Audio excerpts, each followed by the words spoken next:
much. Good evening. So nice to see so many of you here.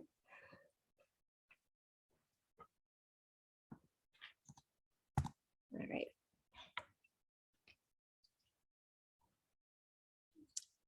So good evening. My name is Francesca Michelle Gold, and the title of my thesis research is The Influence of the Upanishadic Panchamayakosha Schematic in Contemporary Yoga Therapy.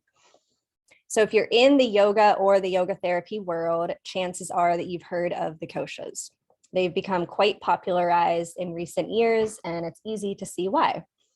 The kosha model offers a wonderful and relatively concise, systematic way to work with and understand the plight of the human journey.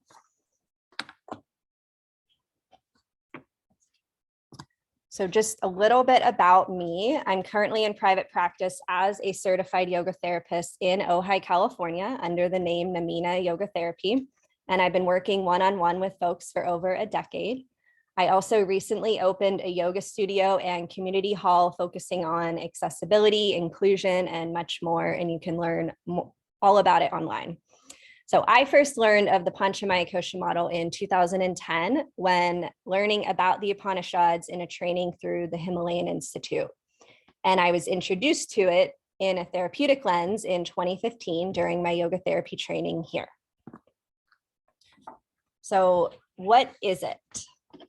Simply put, the Panchamayakosha model outlines aspects of an individual and, in order of gross to subtle, includes the annamaya, the food sheath, the pranamaya, energy sheath, manomaya, mental sheath, vinyanamaya, discerning or knowledge sheath, anandamaya, bliss sheath. So we can think of these sheaths as lampshades. Each one dims and also adds its own hue to the light of the capital S self. If you look up in the upper right-hand corner of the screen, you can see, you can Google it and find out who it is. One modern yoga practitioner has added two more koshas, the Asmitamayakosha and the Sahaj. Little note down at the bottom here. So in the Krishnamacharya yoga Mandaram tradition, they refer to it as the Panchamaya or the Panchakosha or the bird model. They say that using both Maya and Kosha is redundant, and they say that it means the organs are like bag. Kosha means bag, and it feel like the Kosha is referring to things like the stomach and the lungs. So the etymology of the word before we dive further in. So Pancha just means 5. Maya means made up. And kosha is sheath or layer. So on the right-hand side, you can see it's something like 5 made up layers. And the International Association of Yoga Therapists defines it as dimensions of the human system. An important note here, there's another word, it's Maya, but it's with 2 long A's. It's at the bottom there. And sometimes it gets conflated. And that word means measured out far to the point that it's illusory, like you can't see it anymore. And this is not the definition that we're using in this model. Okay. So I had heard about this model through studies and through trainings, and I have noticed its rise in popularity in recent years. But I was curious, why has it become so popular? Where did it come from? Why was I being told to use it for my intakes and assessments? So to me, this model obviously points towards states of non-duality, stripping away anything that is not the self. And this is something that I've personally engaged in for a very long time, very seriously around age 17, and have had countless moments of release from bondage of self. And probably a lot of you here in the room here with me can relate to that. All right, so last semester in the fall of 2021, I began to conduct IRB approved research, and I asked the question in blue here, who developed the Panchamayakosha model as a yoga therapy assessment tool, and how did it become a touchstone assessment for modern day yoga therapy? So I had 17 certified yoga therapists, so through the International Association of Yoga Therapists, 17 of them answer the following 10 questions. So their name and credentials, their member number, how long they've been a yoga therapist, how long they've been certified through the IOIT, if they were in practice as a yoga therapist or, and or yoga therapist trainer. I asked them if they use this model in their intakes, assessments, SOAP notes, or in any other capacity within their private practice or training curriculum. 7, if relevant, how do you standardize the information you gather by using the Panchamayakosha model? 8, in your professional experience, in what ways does using this model assist you in assessing, measuring, or educating your students or clients within the yoga therapy lens or in a session? 9, where and in what way did you first learn about this model? Please elaborate as much as you wish. And 10, is there anything else that you would like to add or take away from the Panchamayakosha model? For example, the use of one of the 5 layers as applicable to a real client, or adding an additional layer or addendum. So my paper goes into depth answering all of these questions, but for the purpose of tonight's presentation, I'm going to focus on questions 6, 7, and 9, which deal with standardizing the model and the historical origins of the model. So first one's easy. How current yoga therapists are using this model. Do you use this model within your intakes, assessments, SOAP notes, or in any other capacity? So 88% said yes, they use it. 2 said no. All right. So this next question came about because I was curious if yoga therapists were using this model so often and in so many capacities, how are they keeping it all straight in their own heads and in their notes? So as a yoga therapist myself, and I sometimes see up to 10 students a week, 10 people a week, I know how intense and time consuming note-taking can be. And as someone interested in ushering this field forward, I know the topic of standardization has come up in various ways through the years. For example, psychotherapy, occupational therapy, physical therapy, and more fields all treat the individual. They create individualized treatment plans and they standardize what they do. So here's a look at what the 17 participants said for this question. So 8 said yes, they use their intake form organized by the koshas. They have scaled ratings and pulling the gunas alongside the koshas. 5 said they weren't sure what I meant, but they kept it personalized to each person. 2 said no, or not applicable, and 2 were just confused by the question. Fair enough. So pulled out a couple quotes here. I'm trying to keep it as personal as possible. Therefore, I do not focus on standardization, but rather on making sure I go through all of the 5 layers via relevant questions. I write down keywords and observe how are these being repeated along the lines, no matter the layer the person is referring to. Next person says, my intake form is organized in order of the koshas. I identify areas of imbalance by kosha and strengths and resources by kosha.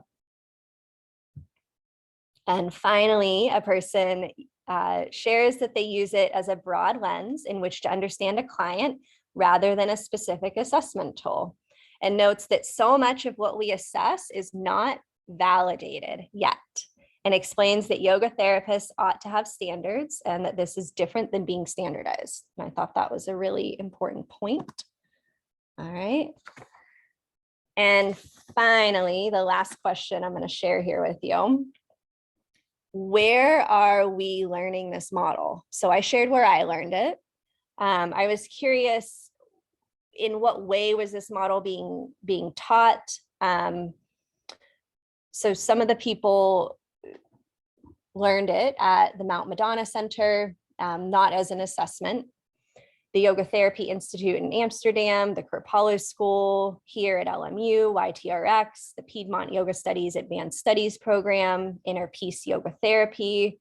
This person remarked that this was one of the first things they were asked to study before beginning their training.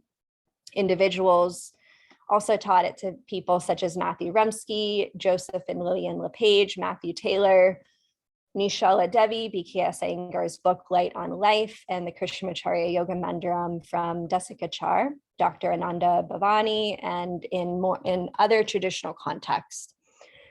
One graduate from the Maryland University of Integrative Health, Master of Science in Yoga Therapy, said that only the Hatha Yoga Pradipika and Ayurveda were covered during her training, and that the Panchamaya model is what we use, and this is what to look at. All right. So a no word slide. So all that aside, in summary, brief summary, it's clear from my research that many of the participants, they use this model, 88%, because it's what they were taught to do. Some expressed the desire to be informed of the roots of this model, and only 2 people in my study mentioned that they knew this model could be found in the Taittiriya Upanishad. No one named any other source text in which this model could be found, only saying that they get their historical information from source texts. So this schism between a desire to read source texts and actually reading source texts and critical editions in their languages at that, and the application of such information to the profession of yoga therapy reveals an area of weakness within our community. Okay, so we're going to shift gears from all that. That was all about my IRB proposal. Okay, we're going to go into the next aisle of the bookstore here. Okay. So after all of that last semester, I still didn't know where the model came from. So I wanted to continue my thesis on it. Where did it came from? Why is it so popular? So my research results did not paint the full picture. So I wanted to dig a little bit deeper.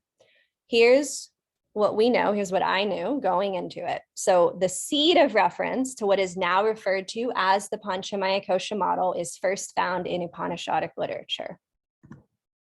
Okay, more words, sorry. All right, so we're gonna start in the purple column all the way on the left. So many modern yoga therapists rely upon this model. It's usually attributed to the second volley of the Taittiriya Upanishad, but this text actually doesn't mention kosha.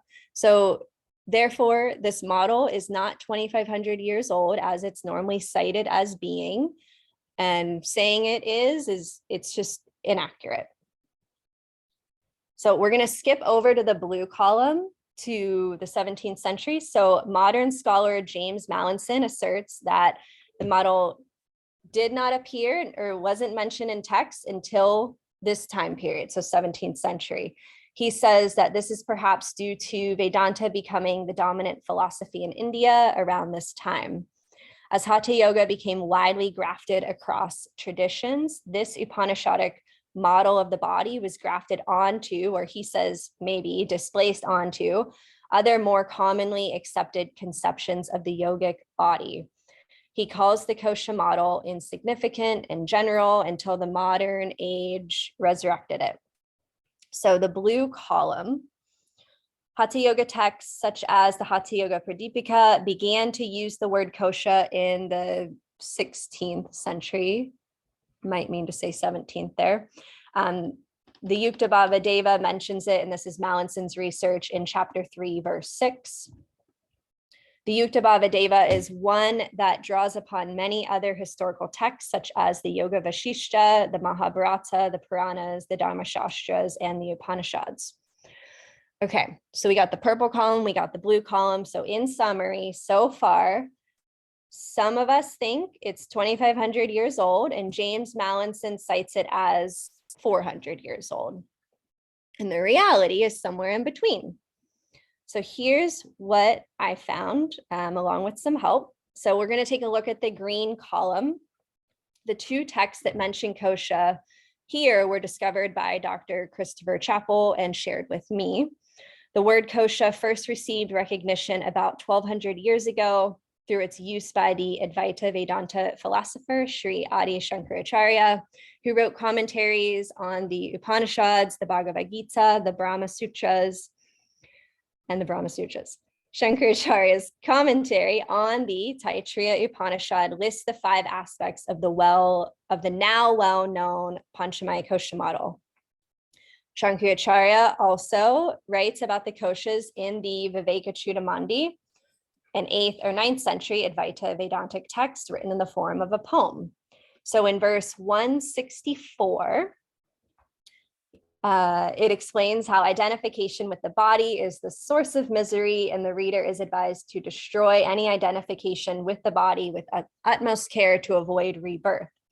The next verse, 165, describes how prana, when coupled with the 5 organs of action, forms the vital sheath.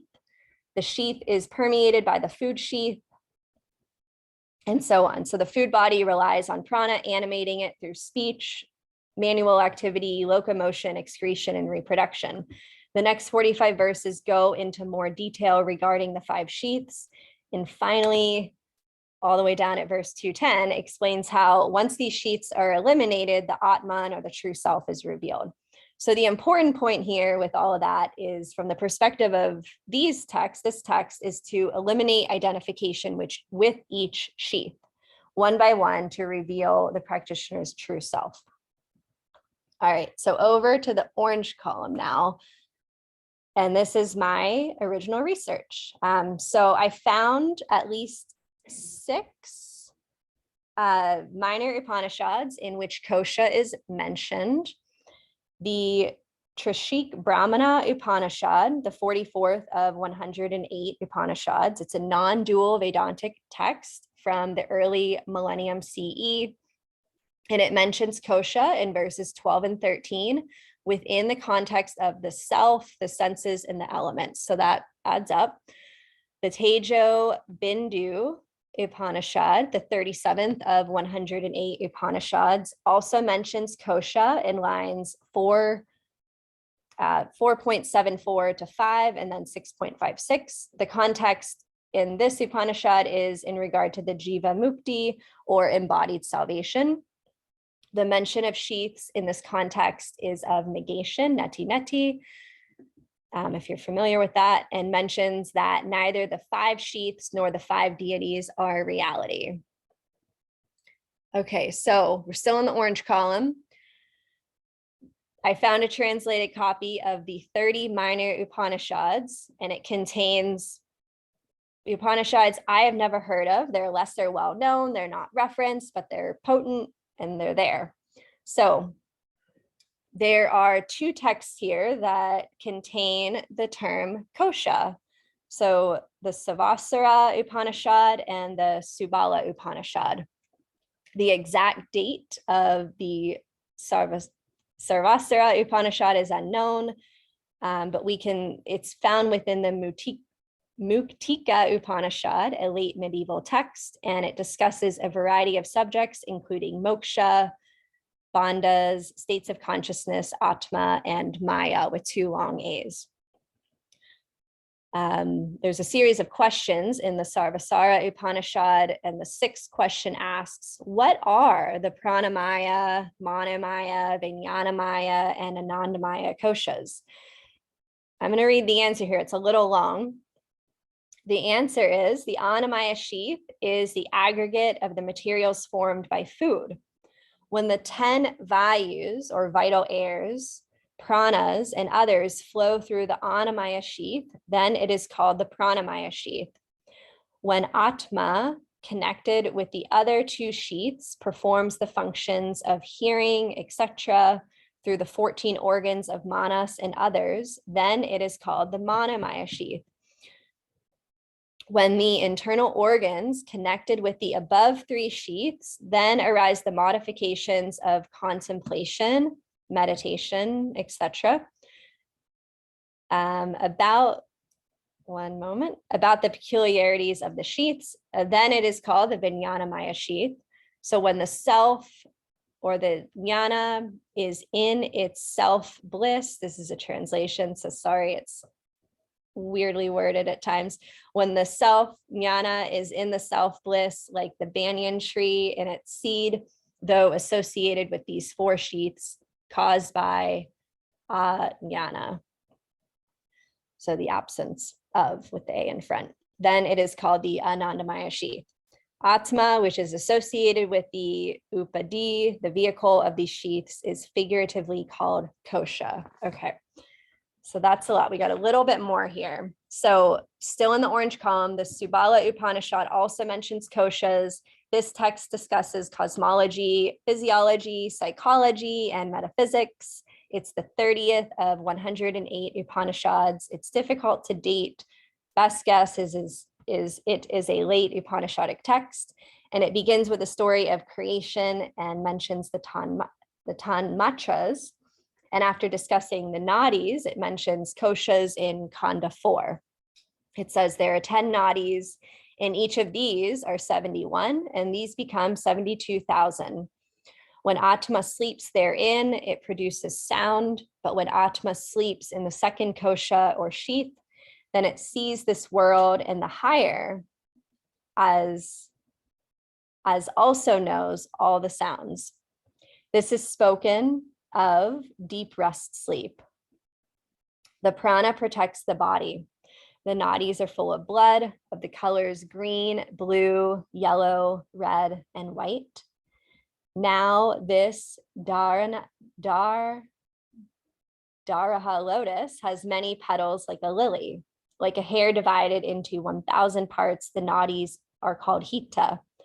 The divine Atma sleeps in the space of the heart in the supreme kosha, the Anandamaya sheath. Sleeping there, it has no desires, no dreams, no deva worlds, no mother, no father, no relative, etc., etc. So wrapping this portion up, the two further early Upanishads that contain the word kosha in them are the Pingala Upanishad, also in the orange column, and the Dhyana Bindu Upanishad.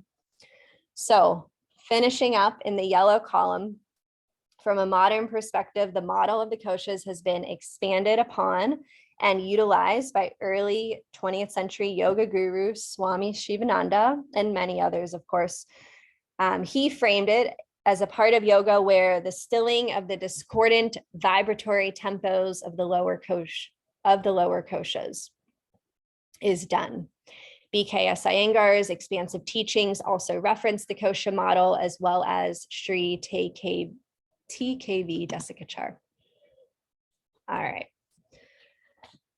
So that was kind of like part 2 of my research, doing that deep dive there. And I'm going to try to attempt to tie these 2 pieces together, and we're almost done. 2 more slides. So the original use of the Panchamayakosha model. So from that chart, we learned that the kosha model runs a little bit deeper than just a checklist of questions on an intake form. Not that everybody thinks that what it is, but that's what it is. But for example, in the Vivekachudamani, it's clear that the goal is to eliminate identification with each sheath one by one to reveal the practitioner's true self. We can also look to other eternal truths found in the Upanishads, again, Buddhism, the Sankhya-karika, for guidance.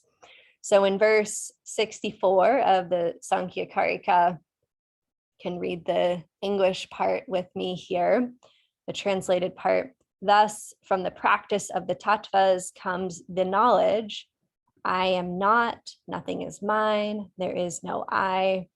From this certainty, knowledge arises, pure and singular, without remainder. And next, we see again the phrase neti neti repeated. And the Yoga Sutra 233, discussing pratipraksha bhavana, cultivating the opposite. So, and there's so many more examples of the ground from which, the seed of kosha comes from. These are just a couple. So we can also look to the teachings of the kleshas, which are avidya, ignorance, asmita, over identifying with your ego, raja, desire or attachment, devesha, avoidance, abhinavesha, attachment and fear, to guide us toward right action. We can also look toward the yamas and the niyamas laid out originally by the Jains, I believe, for further guidance and perhaps to help us replace some of the behavior that is causing us suffering. It is through bringing all of these elements in that a true and lasting change is possible within a human being. All right. So some final thoughts of a nice picture of a bridge there on purpose. So yoga therapists frequently talk about bridging yoga practices with modern medical science. And from my research and from contemplating on this and being in the field for a decade, I think it's the inquiry into spirit and self that will bridge this gap. While the overlap of other professions, scopes of practices, and areas of expertise are quite natural, the profession of yoga therapy must continue to differentiate itself from the fields of yoga therapy, psychotherapy, and occupational therapy. And I go into this for like 8 pages in my paper. It's my belief that the only way to do this is to hone in on the area of our profession that continues, that it says it's doing. So bridging the gap between East and West. So you can read the slide along with me. So there's nothing inherently wrong with this model, but it might be being overutilized in contemporary yoga therapy. It seems to be well liked. Everybody knows what it is. Yoga therapists like it, practitioners like it, and the modern medical community likes it. And just here are a few suggestions as to where to go next with it, with where we're at, with the information that we have. So 1, more historically accurate information could be added into yoga therapy training curriculum, or just any history. I have a whole section of my paper that talks about the history of yoga therapy, which I didn't get at all in my training, and I don't know that others have either. 2, yoga therapists could consider undergoing a deep and extended self-inquiry period as part of their training. So that's kind of some of that embodiment that I've alluded to. And 3, a focus on broader aspects of yoga philosophy. I've mentioned these on the other slide, but kleshas, the yamas and niyamas, and so many other things would provide a more well-rounded and historically accurate picture of yoga, and that would be beneficial to all. So finally, yoga therapy as an emerging profession can continue to carefully distinguish itself from other allied healthcare professions. By doing this, we can further the field, sustain the momentum already achieved, and gain respect, acknowledgement, and reputation within the wider medical and healthcare community. Thank you all so much for being here, and I wish the rest of the presenters well. Thank you.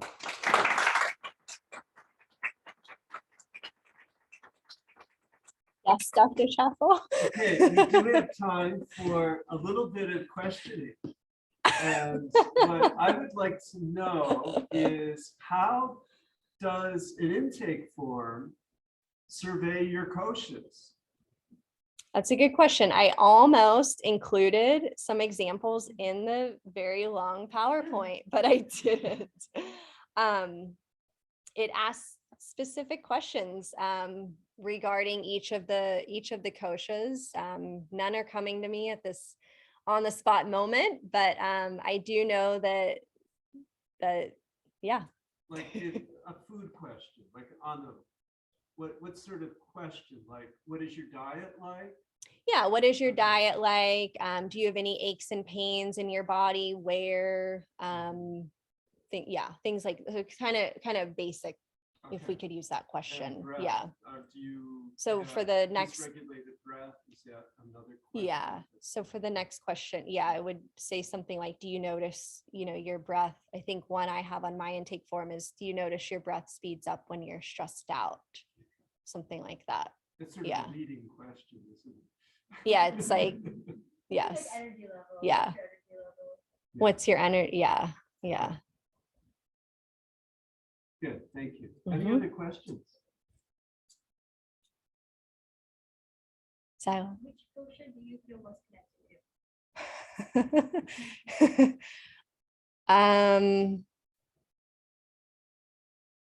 That's a great question.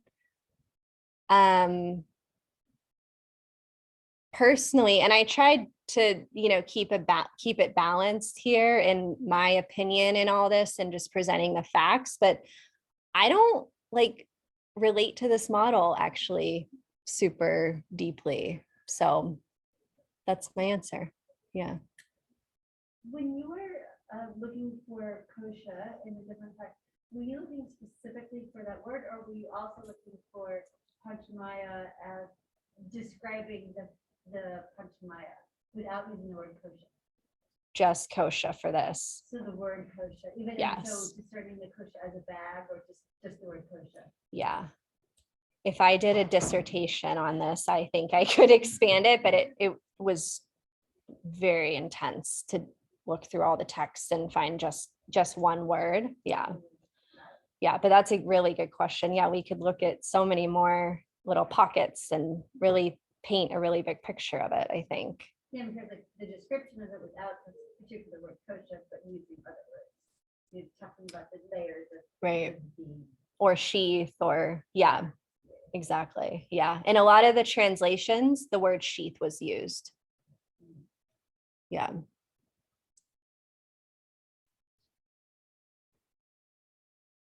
In the Krishnamacharyan neck of things, the little experience I have with that is they tend to push back on the translation of it as sheath, like you mentioned. They prefer bag. Did you find anybody else that was sort of like hyper specific about that type of translation, and therefore, that affecting the way they present it to their clients, I guess, for lack of a better word? Not necessarily, but I actually did find some information about the what you just mentioned, and I'll just read it now. So I found in the Subala Upanishad, the 14 organs in the body and the ahamkara, the personality, are considered divine. So it speaks a little bit, or maybe alludes a little bit to what Desikachar was talking about. And the quote here is from the Upanishad: "He who moves in these organs and binds them is the fearless, sorrowless, and infinite Atman." So. You studied with Ramaswamy class also, right? You were in Ramaswamy. Well, Ramaswamy, I know when he teaches, he very specifically, now Ramaswamy was also a student of Krishnamacharya longer than Desikachar was, even though Desikachar is his son. And Ramaswamy very specifically when he teaches says, we're going to talk about kosha in two ways. One is as related to the Panchamaya model. Another is a bag of the organs. So we have koshas, we have our bladder, our heart, all our intestines. These are all bags, these are all koshas, and they're described as such in Ayurvedic literature. So that's different from kosha as the Panchamaya. It's interesting because they're both Krishnamacharya students, and yet they've transmitted the information to the next generation very, very differently. Yeah, super interesting. And that happens a lot. Yeah. And I don't think she'd mind me saying this, but on the slide, when I say, what is it? I'll just go back and show at the bottom there, that's basically word for word what Amy Wheeler said. So yeah, if that helps at all for context, but. Yeah, I wondered, Zoe, the Mysore school, any check-in with koshas? Okay.